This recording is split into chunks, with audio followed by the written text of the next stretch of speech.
Good morning, students. This is part 5, States of Matter, class 11th chemistry. Now the behavior of real gases.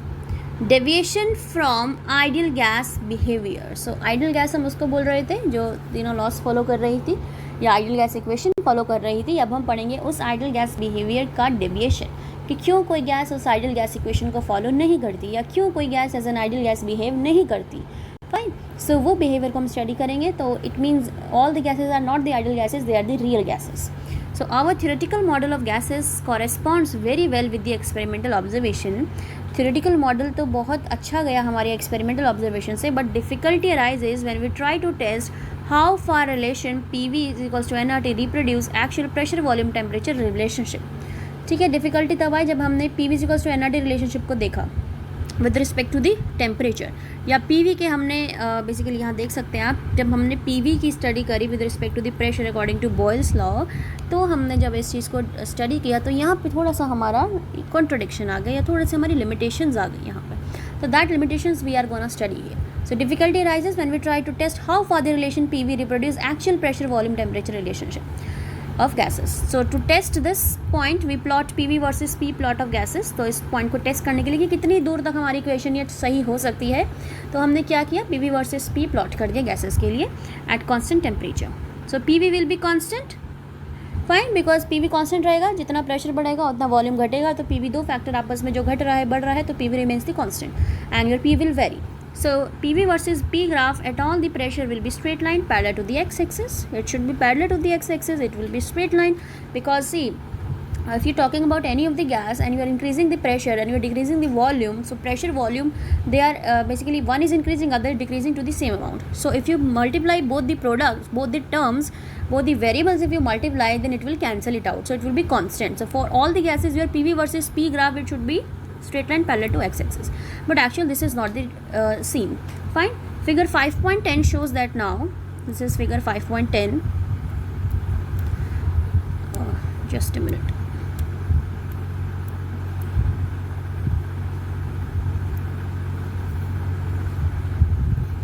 Now figure 5.10 shows that a plot constructed from actual data for several gases at 273 Kelvin. ये सब data जो है हमने different gases के लिए 273 kelvin पे collect किया और हमने हर एक गैस के लिए PV versus P graph plot किया. तो it can be seen easily that at constant temperature PV versus P plot for real gas is not a straight line. There is a significant deviation from ideal behavior. So this should be the ideal behavior, but there is a deviation from the ideal behavior. Instead of getting of the straight line, we are getting two kind of lines. Fine. And there is a significant deviation is there. Two types of curve are seen in the curve for dihydrogen and helium. As the pressure increases, the value of PV is also increasing, but it should remain the constant. And second type of plot is seen in the case of other gases like carbon monoxide and the methane. अब monoxide methane को देखिए, it is the second type of curve now. पहले decrease हो रहा है फिर increase कर रहा है. So in this plot first there is negative deviation, then PV value decreases with the increase in the pressure and reaches to minimum value characteristic of a gas. After that PV value starts increasing. पहले pressure बढ़ाने पे PV value घट रही है एक minimum point तक, उसके बाद जैसे ही प्रेशर बढ़ रहा है आप देखिए PV इंक्रीज करने लग गई. सो पहले नेगेटिव डेविएशन शो कर रहा है, फिर पॉजिटिव डेविएशन शो कर रहा है. After that PV value start increasing. The curve then crosses the line for ideal gas and after that shows positive deviation continuously.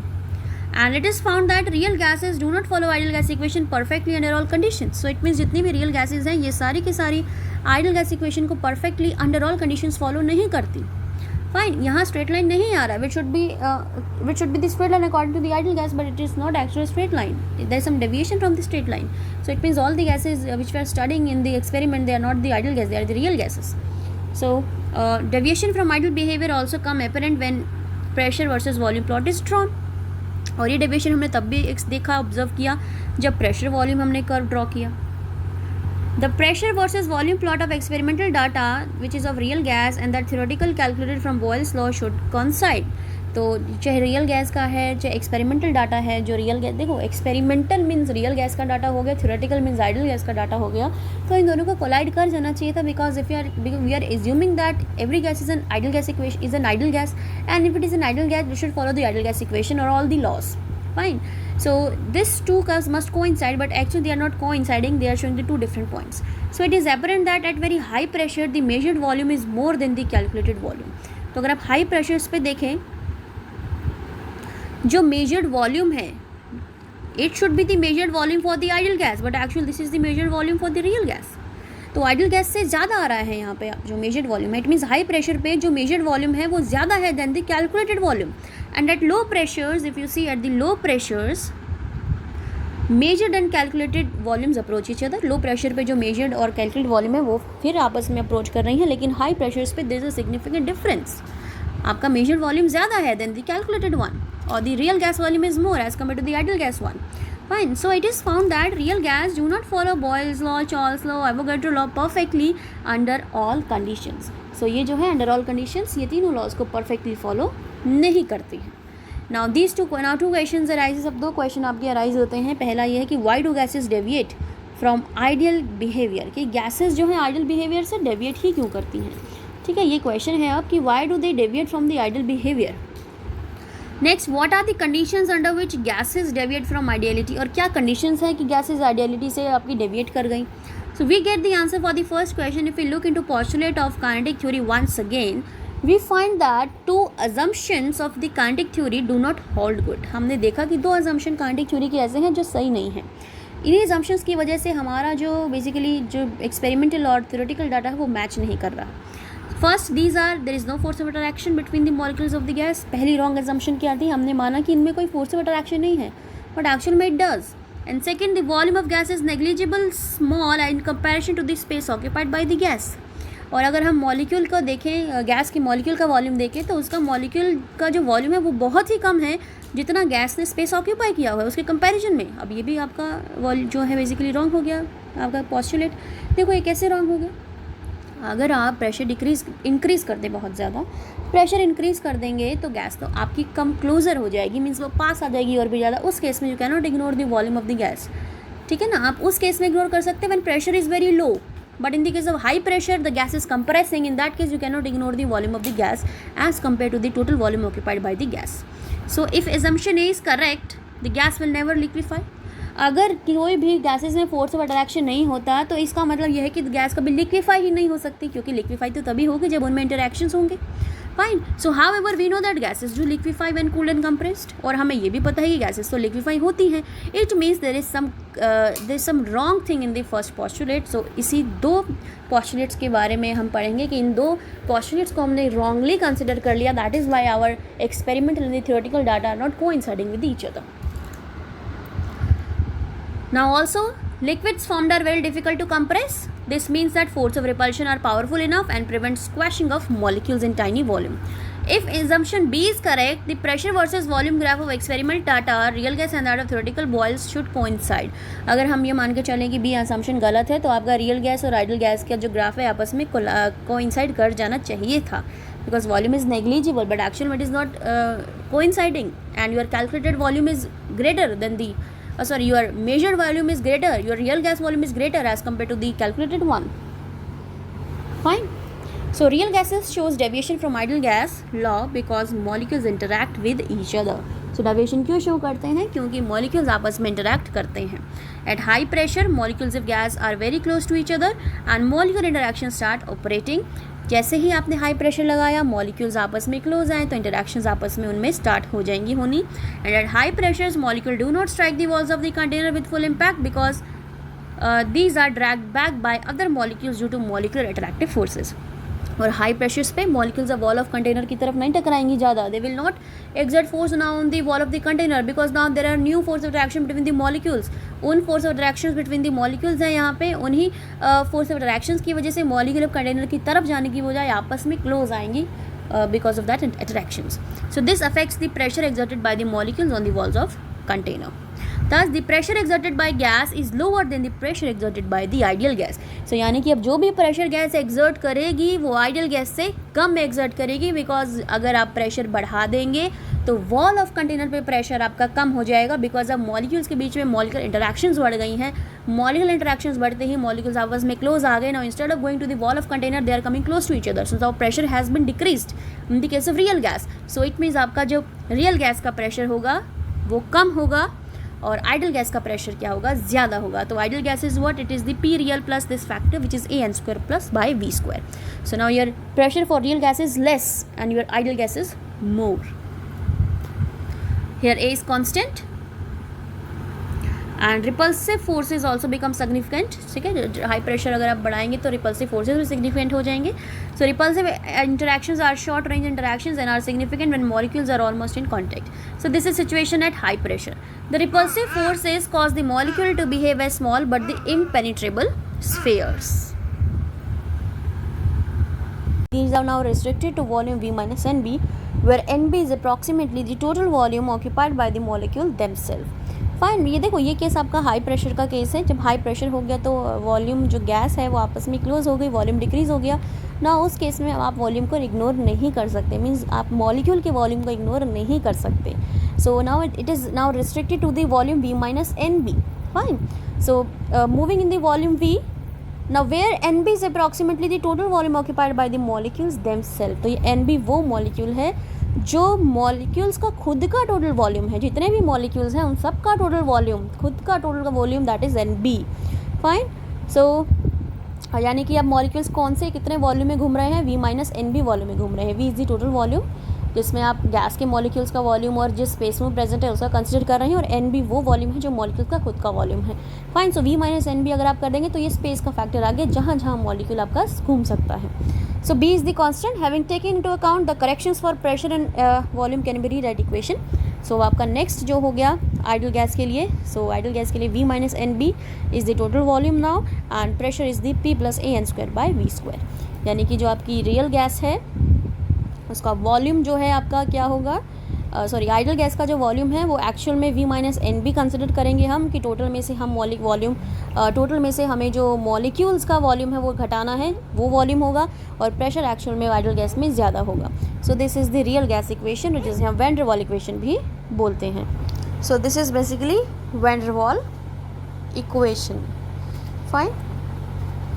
And this is for the ideal gas. In this equation, N is the number of moles of the gas. Now this equation is basically, now this equation for the real gas, this is for each and every gas. This equation holds for each and every gas now. So you can say this is a real gas equation also. So constant A and B are called the van der Waals constant and their value depends on the characteristic of a gas. So A और B जो है gas की characteristic पे depend करता है. A जो है it is a measure of magnitude of intermolecular attractive forces and it is independent of the temperature and pressure. A क्या मेजर करता है कि गैसेस में कितना इंटरमॉलिक्यूलर अट्रैक्टिव फोर्सेस हैं and it is independent of temperature and pressure. Now you can see also at very low temperature intermolecular forces become significant. अगर temperature low हो जाएगा तो इंटरमॉलिक्यूलर फोर्सेस आपके सिग्निफिकेंट हो जाएंगे. Fine. And as the molecule travels with low average speed this can be captured by one another due to attractive forces. Real gases show idle behavior when conditions of temperature and pressure are such that the intermolecular forces are practically negligible. So in that case only real gas will behave like an idle behavior. And real gases show idle behavior when pressure approaches what? It approaches zero. So deviation from idle behavior can be measured in terms of compressibility factor, which is Z, and it is the ratio product of PV upon nRT. Fine. This is the compressibility factor Z. This is very important. Now you know that Z is equals to PV upon nRT when your Z will become 1, when your Z is equals to 1. In that case only ideal gas Z is equals to 1 at all the temperatures and pressure become pressures because PV is equals to nRT. Fine. तो idol gas के लिए Z1 रहेगा और जब Z1 है तो सब temperature pressure पे आपकी वो आइडल गैस रहेगी. Fine. And the graph of Z versus P will be the straight line parallel to the pressure axis. For gases which deviate from ideality, value of Z deviate from unity. At very low pressure, all the gases shown that Z approximately is equals to 1 and behave as an ideal gas. But at high pressure, all the gases have Z greater than 1. And these are more difficult to compress now at high pressure. Fine. At intermediate pressure, most gases have Z is less than 1 and thus gases show idle behavior when their volume occupied is so large that volume of the molecule can be neglected in comparison to it. Fine. And it is saying that gases जो है वो idle behavior show करती है जब volume जो उन्होंने occupy किया है वो बहुत ज़्यादा हो as compared to the volume of the molecule, and so that it can be neglected. And Z is greater than 1 when at high pressures, and these are more difficult to compress when Z is greater than 1. And but mostly of the gases the intermediate pressure At intermediate pressure, the most gases of Z is less than 1. And in other words, the behavior of the gas becomes more ideal when pressure is very low. So up to what pressure a gas will follow the ideal gas depend upon the nature of the gas and its temperature. Now temperature at which a real gas obeys ideal gas law over an appreciable range of pressure is called the Boyle's temperature. So एक appreciable range of temperature के ऊपर एक appreciable range of pressure के ऊपर जिस temperature पर real gas as an ideal gas behave करेगी उसे हम Boyle's law या Boyle's point बोलते हैं, Boyle's temperature या Boyle's point बोलते हैं. And Boyle's point of a gas depends upon its nature. So above their Boyle's point, real gas show positive deviation from ideality and Z values are greater than 1. The forces of attraction between the molecules are very feeble, and below Boyle's temperature, real gases first show a decrease in the Z value with increasing pressure, which reaches a minimum value, and further increase in pressure, the value of Z increases continuously. Above explanation show that a low pressure and high temperature gases show ideal behavior. These conditions are different for the different gases. तो अगर ideal behavior condition show करनी है तो उस case में इनको low pressure और high temperature की कंडीशन देनी पड़ेगी, तभी आपकी कोई गैस आइडल गैस की तरह बिहेव करेगी या P V equals to NRT straight line graph show करेगी. तो अब देखिए जहाँ पे z आपका लेस देन 1 है तो पहले तो वो एक मिनिमम वैल्यू तक जाता है, उसके बाद वो फिर इंक्रीज़ करने लग जाएगा. बट जहाँ z ग्रेटर देन 1 है उस केस में आपका ये P V equals to NRT increase ही कर रहा है. So more insight is obtained in the significance of z if you note that following derivation that z is equals to pv real upon nRT. So nRT by P, and on putting the value of nRT by P in equation, the Z will become V real upon V ideal. From equation we can see that compressibility factor is the ratio of actual molar volume of a gas to the molar volume of it, and if it were an ideal gas at the temperature and the pressure. In the following section we will see that it's not possible to distinguish between gaseous state and the liquid state, and the liquids may be considered as continuation of gas phase into a region of small volumes and high molecular interaction. So we will also see how we can use isotherms of gases for predicting the condition for liquefaction of gases, but this liquefaction of gases topic is not in our syllabus, so we will not consider it. So we will stop this chapter at this point only, which is the deviation of ideal gas from the deviation from ideal gas behavior. So why it deviates? So this is the reason, because every gas does not follow the ideal gas equation or all the laws which are governed for the gases. Because we have assumed that there is no force of attraction between them and volume is negligible, but actually they exist. So that is the main reason.